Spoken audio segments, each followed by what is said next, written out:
తాంబూలం సమర్పణ చేయడం జరుగుతుంది. అందరూ కూడా కళ్యాణంలో పాల్గొని స్వామివారి అనుగ్రహాన్ని పొందండి. తాంబూలం వేసుకోబడి వారికి సమర్పించండి.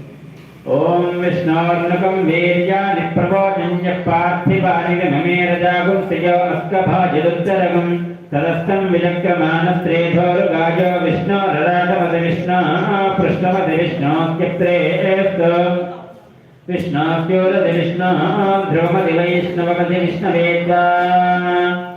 ఓం ते कन्यावरणार्थं कन्यादातारं दत्त्वा ब्रूपते अनन्तवेदशाखाध्यायिने अच्युतपरब्रह्मणे आदिनारायणाय अचिन्त्यादिव्याद्भुतनित्ययगुणसुहावलावन्यमयामृतोदये अच्युतगोत्रोद्भवाय अखिलाण्डकोटिब्रह्माण्डनायकाय तत्त्वातीताय सकलनिष्कलङ्कस्वरूपाय सुरासुरानिजपादपद्मयुगलाय अखिललोकोन्नतपवित्राय आर्तत्राणपरायणाय पर व्यूह विभव अंतर्यामी अर्चावतार स्वरूपिणी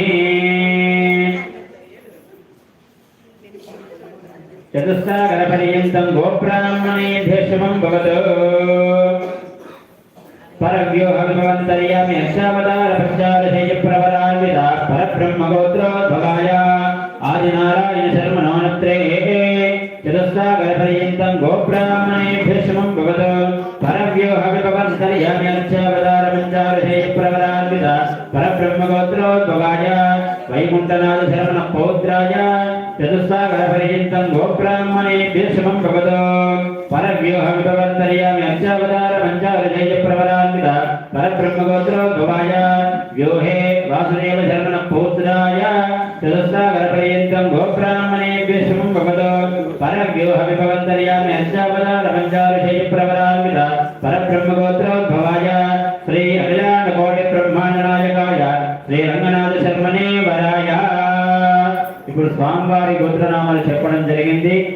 వారి గొప్పతనం గురించి స్వామివారు ఏం నేర్చుకున్నారు, అఖిలాండకోటి బ్రహ్మాండ నాయకుడు ఆ అమ్మాయిని ఆ గోదామ్మవారిని వివాహం చేసుకోవడానికి కళ్యాణం ఆడడానికి సకల వేదాలు ఋగ్వేద యజుర్వేద సామ ధర్వణ వేద సకల ఉపనిషత్తులు సకల శాస్త్రాలు సకల పురాణాలు కూడా దివ్య ప్రబంధాలు కూడా అధ్యయనం చేసి ఔపాసన పట్టి అమ్మవారిని వివాహం చేసుకోవడానికి బ్రహ్మచర్యాశ్రమాన్ని కూడా పూర్తి చేసుకొని 16 దానాలలో ముఖ్యమైనటువంటి దానాలు 6.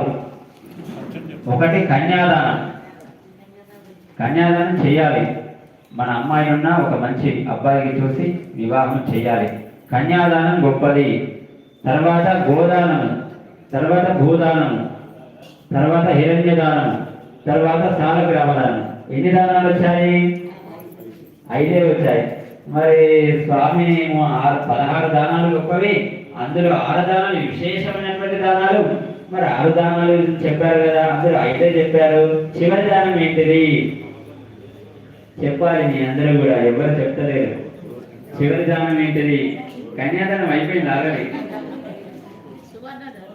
అన్నదానము, గోదానము, అన్నదానము, ముందుగా కన్యాదానం. కన్యాదానం చాలా గొప్పది. తర్వాత గోదానము, తర్వాత భూదానము, హిరణ్యదానము. భూదానం ఇంకా గొప్పది. కానీ ఇప్పట్లో మీరు చూస్తుంటే భూదానం ఇస్తారా, కన్యాదానం ఇస్తారా, ఏది ఇవ్వలేకపోతున్నారు. భూదానం ఇవ్వకపోయినా, సువర్ణదానం ఇవ్వకపోయినా అవి ఇవ్వాలి ఖచ్చితంగా. అవి ఆచార్యుల వారికి ఇస్తే విశేషం. అవి ఇస్తలేదు కాబట్టి కనీసం కన్యాదానం అన్నా చేయాలి.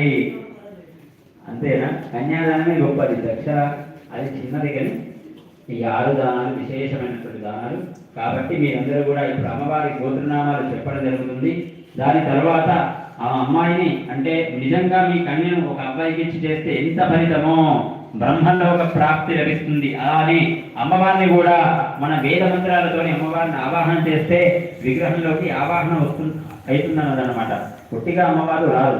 ఒక మంత్రశక్తి, ఒక బ్రాహ్మణుడి ద్వారా ఒక మంత్రం పలకడం వల్ల ఆ మంత్రశక్తి అయినటువంటి ఆ మంత్రంతో అమ్మవారు నిజంగా ఆ ఒక దివ్య జ్వాల రూపం అమ్మవారి విగ్రహంలో అక్కడ వేంచేపచేసి మన కోసం కూడా సిద్ధంగా స్వామిని వివాహం చేసుకోవడానికి ఉన్నది. కాబట్టి మీరందరూ కూడా స్వయంగా మీ అమ్మాయిని ఇచ్చినా ఎంత గొప్ప ఫలితమో, ఆ అమ్మవారిని ఇస్తున్న అంతే గొప్ప ఫలితం రెట్టి